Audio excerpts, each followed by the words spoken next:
नमस्कार दोस्तों, स्वागत है आप सभी का आपके अपने यूट्यूब चैनल रिटेल अड्डा में। तो चैनल पे नए हैं तो सब्सक्राइब कर लें और बेल आइकन को प्रेस कर दीजिए ताकि वीडियो की नोटिफिकेशन आप तक पहुंचती रहे। तो आपके सामने ये टेक्निकल चार्ट खुला है न्यूलैंड लेबोरेटरीज का। तो बहुत ही निराशाजनक इसमें एक बार फिर से क्वार्टर 3 के रिजल्ट आए हैं और स्टॉक प्राइस पे आप करेक्शन देख ही सकते हैं किस प्रकार से ये 2800 से अब आधा हो चुका है 1400। तो ऑलमोस्ट जो है 50% रिट्रेसमेंट हो चुका है ऊपर से। और नीचे से जो बात हो रही थी कि नीचे से इसमें बहुत शानदार रैली आई थी, 10x हो गया था, ये 10 गुना हो गया था कुछ ही समय में। तो आपने जितना भी आप अगर चार्ट पे नज़र डालेंगे तो जितने भी 10x वाले स्टॉक्स हैं, ख़ासतौर पे कमोडिटीज़ में या फिर एपीआईज़ में कह लें, बल्क ड्रग्स में, तो उनमें जो है बेसिकली ये रैली सस्टेन नहीं होती। दीपक नाइट्राइट ज़रूर आप कहेंगे कि 10x हुआ नीचे से, लेकिन उसमें भी करेक्शन है। देखेंगे तो आप 3000 से वो इतना अच्छा स्टॉक 2200-2300 पे आ गया, तो उसमें भी करेक्शन हुआ। लेकिन जो स्मॉलर नेम्स होते हैं, मिड कैप नेम्स होते हैं, उसमें ये करेक्शन और भी ज़्यादा देखने को मिलता है। तो बेसिकली देखिए, ये इसके पहले भी वीडियो बनाया था मैं, ये 1550 का बताया था कि लेवल बहुत इंपॉर्टेंट है। तो अगर हम इसको जूम करें तो आपको क्लियर होगा कि ये लेवल बहुत दिनों से ही इसी के आसपास ये ट्रेड कर रहा था। तो ये पिंक लाइन है 1500 का, और ऊपर में ये था अराउंड 1720 के आसपास, माफ़ कीजिएगा 1820 के आसपास। तो इसी के बीच में ये ट्रेड कर रहा था शेयर बहुत दिनों से। और इस पे जब वीडियो बनाया था तो बताया था कि इसके नीचे अगर सस्टेन कर लेता है ज़्यादा देर तक तो ये नीचे और आ सकता है। तो यहाँ पे अब रिजल्ट ने मूड ख़राब किया है आज, और स्टॉक काफ़ी नीचे आ गया है उस लेवल से, ऑलमोस्ट 150 पॉइंट नीचे आ चुका है। तो अब कोई तेज़ी अगर देखनी होगी तो इसके ऊपर ही होगी ये तेज़ी, 1550 के ऊपर, तो 1820-30 के लिए। लेकिन वो तो अभी रिजल्ट हम देखेंगे सबसे पहले कि रिजल्ट में ऐसा क्या था कि जो ये स्टॉक नीचे इतना आ गया।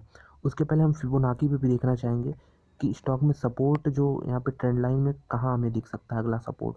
तो अगर हम फिबोनाकी जो लोवेस्ट पॉइंट था, इसको हाईएस्ट पॉइंट से अगर हम जोड़ें तो आपको लेवल्स जो हैं सारे दिख जाएंगे, रिट्रेसमेंट के भी, और कहाँ सपोर्ट मिलेगा स्टॉक को ये भी दिख जाएगा। तो ये रहा 50% का रिट्रेसमेंट, 1528 है 50% का रिट्रेसमेंट। और जो मैंने आपको लेवल बनाया था, बताया था पिछले वीडियो में भी, आप देख सकते हैं पुरानी वीडियो, तो उसमें 1550 बताया था। तो ये लेवल आसपास था। अब ये ब्रेक हो चुका है तो नीचे जो लेवल बनता है वो अराउंड आप देख सकते हैं 1225 का।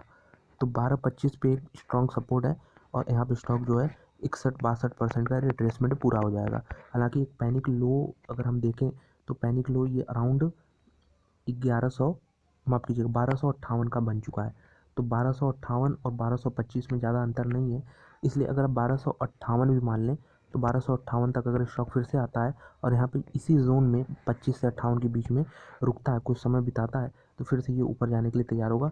लेकिन सबसे पहले रिजल्ट देख लेते हैं, क्योंकि रिजल्ट जब तक नहीं सुधरेंगे स्टॉक में जो है एक रेंज बाउंड ट्रेड होगा और रिजल्ट का इंतजार किया जाएगा। फिर रिजल्ट ख़राब आ जाएंगे, फिर नीचे आ जाएगा, फिर रेंज बाउंड ट्रेड होगा, उसके बाद फिर रिजल्ट का इंतजार होगा, फिर नीचे। तो यही ट्रेंड इसमें देखने को मिल रहा है। तो सबसे पहले रिजल्ट देख लेते हैं। तो डिसअपॉइंटमेंट आपको दिख सकती है रिजल्ट में। 245 करोड़ था ये सेल्स का फिगर पिछले साल, अब 236 हो गया, 9 करोड़ की गिरावट देखने को मिल रही है ईयर ऑन ईयर। क्वार्टरली अगर बेसिस पे देखें तो वहाँ भी हमको 22 करोड़ का टॉप लाइन में डी ग्रोथ देखने को मिल रहा है। एक्सपेंसेस देखिए, खर्चे पिछले क्वार्टर में बहुत थे, जैसा बात हो रही थी इन्फ्लेशन का, और उसके पहले तो एक साल पहले कुछ नहीं खर्चा, इसलिए आपको ऑपरेटिंग प्रॉफिट काफ़ी सॉलिड दिखेगा, मार्जिन भी बहुत सॉलिड दिखेगा।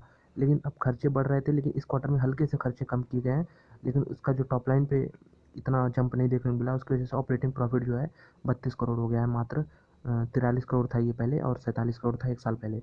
तो जो मेन कंसर्न है स्ट्रीट का वो ये चीज़ है कि अगर आप इस पर नज़र डालेंगे तो स्टॉक में जो है जब ऑपरेटिंग प्रॉफिट मार्जिन बढ़ रहा था तो स्टॉक में तेज़ी देखने को मिल रही थी। अब जब इसमें गिरावट देखने को मिली 10, 13, 17, और इस क्वार्टर में उम्मीद थी कि 19-20 आएगा, लेकिन फिर 14।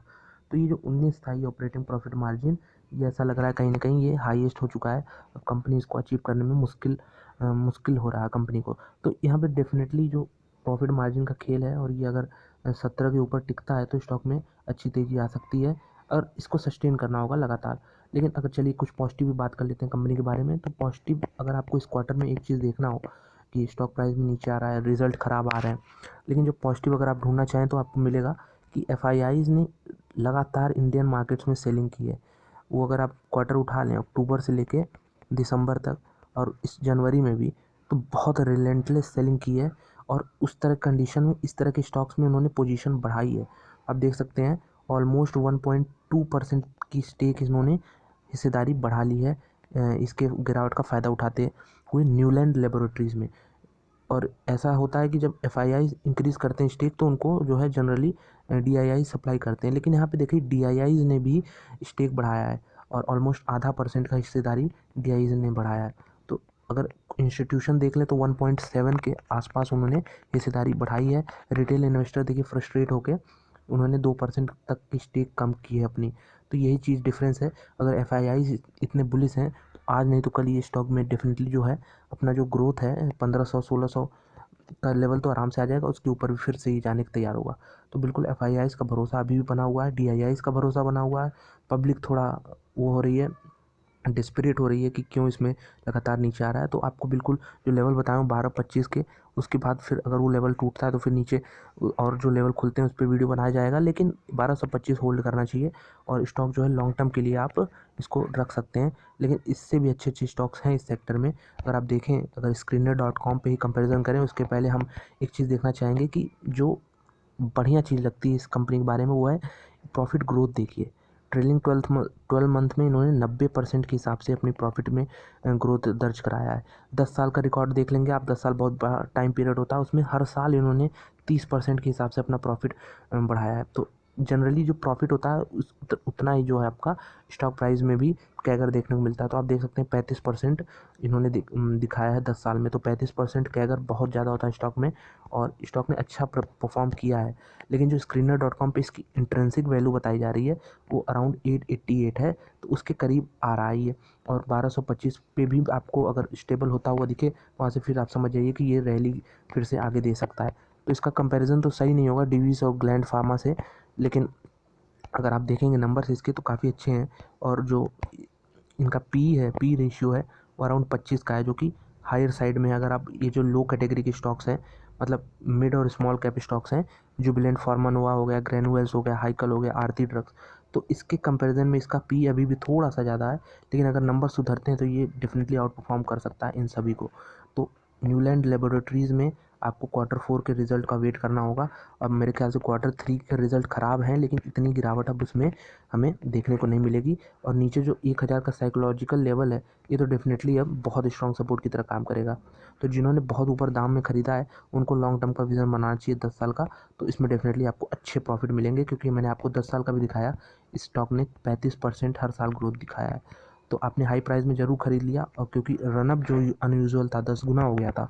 1-2 गुना होता तो हम ठीक है 5 गुना तक मानते, 10 गुना में डेफिनेटली जो कमोडिटी स्टॉक्स होते हैं उसमें नीचे 50-60% रिट्रेसमेंट होता ही है। तो इस चीज़ से परेशान होने की बात नहीं है, लॉन्ग टर्म का विजन बनाइए, स्टॉक को होल्ड कीजिए। तो दोस्तों वीडियो देखने के लिए बहुत बहुत धन्यवाद। अच्छी लगी तो लाइक करें और चैनल पर नए हैं तो सब्सक्राइब करें। मिलते हैं आपसे अगले वीडियो में। धन्यवाद।